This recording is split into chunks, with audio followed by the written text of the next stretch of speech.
Doctor K Shanta breast cancer foundation 2005 தொடங்கப்பட்டது.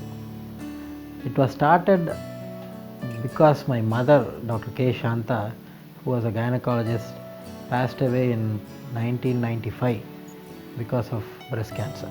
It was inaugurated by Dr. V. Shanta, the chairperson of Adyar Cancer Institute. Since 1995, we have been thinking of what we can do for the humanity to detect breast cancer early.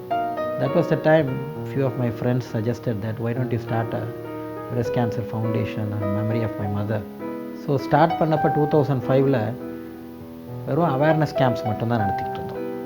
In those awareness camps, what we used to do is we'll have a lecture given by one of the foundation members who happens to be a doctor.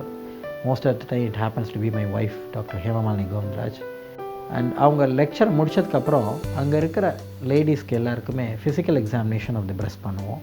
So இந்த மாதிரி போயிட்டு இருந்தது. 2006ல் we thought we should take an awareness filmனு சொல்லி ஒரு short film we took for breast cancer awareness.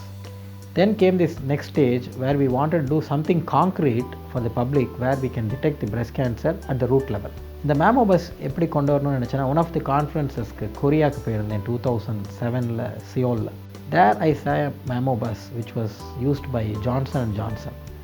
Then why can't we bring this mammo bus to India, to our country அப்படின்னு நினச்சிக்கிட்டு இருந்தப்போ we wanted somebody to help us to do this project. இதுக்கு rotary international மூலமாக அமெரிக்காவில் இருக்கிற ராக்வில் rotary ஃபவுண்டேஷனும், அங்கே இருக்கக்கூடிய ஆத்மா அமெரிக்கன் தமிழ் மெடிக்கல் அசோசியேஷனும், திருச்சி ஸ்ரீரங்கத்தில் இருக்கக்கூடிய ஸ்ரீரங்கம் ரோட்ரி ஃபவுண்டேஷனும் சேர்ந்து இந்த மேமோ பஸ் எங்களுக்கு வழங்கினாங்க. ஆத்மாவை பற்றி சில விஷயங்கள் சொல்லணும்.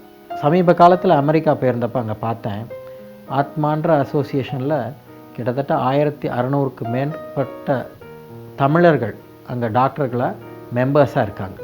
அந்த 1600 பேரும் சேர்ந்து இந்த பஸ்ஸை எங்களுக்கு வழங்கினது தான். அந்த பட்டி தொட்டியெல்லாம் சேர்ந்து இந்த மேமோகிராஃபியை கொண்டு போய் அவங்களுக்கு பயனடைய செய்ய முடியுது. ராக்வில் ரோட்டரியை பற்றி சொல்லணும்னா, டாக்டர் சிகே தீனன் இருக்கார். அவர் தான் அந்த பிரசிடெண்ட்டாக இருந்தார்.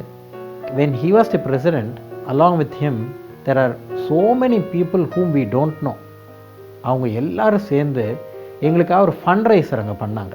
மார்பக புற்றுநோய்னா என்னன்னு தெரியாத குழந்தைகள், நாங்கள் இங்கே பஸ் எங்களுக்கு கிடைக்கணுன்றதுக்காக அங்கே டான்ஸ் ஆடி அந்த கலை நிகழ்ச்சி மூலமாக எங்களுக்கு இந்த டொனேஷன்ஸ் எங்களுக்கு வழங்குறதுக்கு ஏற்பாடு பண்ணாங்க. ராக்வில் ரோட்டரியை பற்றி சொல்லணும்னா, அந்த ராக்வில் டாக்டர் சிகே தீனன் மற்றும் Mrs Rachel Blair universal grants சேராக இருக்காங்க. யூனிவர்சல் கிராண்ட்ஸ் சேர்னால் எந்த நாட்டிலையும் ரோட்டரி அவங்களுக்கு டொனேஷன் கொடுக்குதுன்னா அதுக்கு Rachel will be the important person to select whether it is going to be a useful project or not. So Rachel Blair and CK Dheenan India வந்திருந்தப்போ அவங்க எங்கள் ஸ்தாபனத்தை, எங்கள் அறக்கட்டளை விசிட் பண்ணாங்க. விசிட் பண்ணி இவங்களுக்கு கொடுத்தா பயனளிக்கும் என்று அவங்க முடிவு பண்ணதுக்கப்புறம் தான் எங்களுக்கு அந்த மேமோ பஸ் ப்ராஜெக்டே சேங்ஷன் பண்ணாங்க. ஸ்ரீரங்கம் ரோட்டரியை பற்றி நான் சொல்லணும்னா, the then president doctor KN Srinivasan was the instrumental person for the entire project from the Srirangam Rotary. All the members of the Srirangam Rotary have played an equal part for the bus to come down to India. இப்போ இந்த பஸ்ஸை பற்றி சொல்லணும்னா, ரொம்ப யூனிக்கான ஒரு bus. முதல் முறையாக சவுத் இந்தியாவில் லான்ச் பண்ணியிருக்கோம். இந்த பஸ்ஸை நாங்கள் ஆரம்பித்ததுலேருந்து கிட்டத்தட்ட 8 மாதத்தில் 1300 பேருக்கு ஸ்க்ரீனிங் பண்ணியிருக்கோம். இந்த 1300 பேர் ஸ்க்ரீனிங் பண்ணதில் 3 பேருக்கு பாசிட்டிவாக இருந்திருக்குது. பாசிட்டிவ் ஏற்பட்ட அந்த 3 பேருக்கும் அவங்க ஊர்லேயே ஆப்ரேஷனோ இல்லை இங்கே கூட்டிகிட்டு ஆப்ரேஷனோ பண்ணுறதுக்கு அவங்களுக்கே எதை சாய்ஸுன்றதை அவங்களுக்கே விட்டுட்டோம். அதில் ஒருத்தர் மட்டும் இங்கே ஆப்ரேஷன் பண்ணி நல்லா இருக்காங்க. மற்ற 2 பேரும் அவங்க ஊர்லேயே ஆப்ரேஷன் பண்ணி அவங்களும் நல்லா இருக்காங்க. மேமோ பஸ் எங்கள் வீட்டுக்கு பக்கத்தில் இருக்க ஸ்கூலுக்கு வந்திருந்தது. ஸ்கூலில் அந்த பஸ் இருந்ததால், அதுவும் வீட்டுக்கு பக்கத்துலேயே வந்திருந்ததால் போய் செக் பண்ணிக்கிட்டேன். அதுக்கப்புறம் தான் தெரிஞ்சது எனக்கு பிகினிங் ஸ்டேஜ் அப்படின்னு. ஆப்ரேஷன் பண்ணிட்டா ஒன்றும் பிரச்சனை இல்லை அப்படின்னு சொன்னாங்க. அதுக்கப்புறம் நான் ஆப்ரேஷன் பண்ணேன். இப்போ ஒன்றும் பிரச்சனை இல்லை, நல்லா இருக்கேன். ஸோ இதோட பயன், அதோட ஃப்ரூட் பார்த்திங்கன்னா இதில் தான் தெரியுது. ஒரு 1300 பேரை ஸ்க்ரீனிங் பண்ணதில் 3 பேர் பிரஸ்ட் கேன்சர் இருக்கிறவங்கள கண்டுபிடிச்சிருக்கோம். இதை கம்ப்ளீட்டாக இலவசமாக பண்ணணும்னு தான் ஆரம்பித்தோம். அப்புறம் இந்த பஸ்ஸை மெயின்டைன் பண்ணுறதுக்கு, அதில் இருக்கக்கூடிய கருவிகளை மெயின்டைன் பண்ணுறதுக்கு எங்களுக்கு பல ஆயிரக்கணக்கில் செலவாகிறதுனால, அதுக்காக மினிமமாக இப்போ பார்த்தீங்கன்னா ஒரு மேமோகிராஃபி 2 மார்பகத்தையும் பண்ணணும்னா நார்மலாக ஒரு சென்டரில் போய் பண்ணிங்கன்னா 3000 ரூபா ஆகும். இதை வந்து நாங்கள் சப்சிடைஸ் பண்ணி அந்த மெயின்டெனன்ஸ் காஸ்ட் மட்டும் எடுத்துக்கிட்டு கிட்டத்தட்ட 500 ரூபாய்க்கு டாலர் கணக்கில் பார்த்தீங்கன்னா ஒரு $8 லெவலில் ஒருத்தருக்கு 2 மார்பகத்தையும் ஸ்க்ரீனிங் பண்ணுறோம்.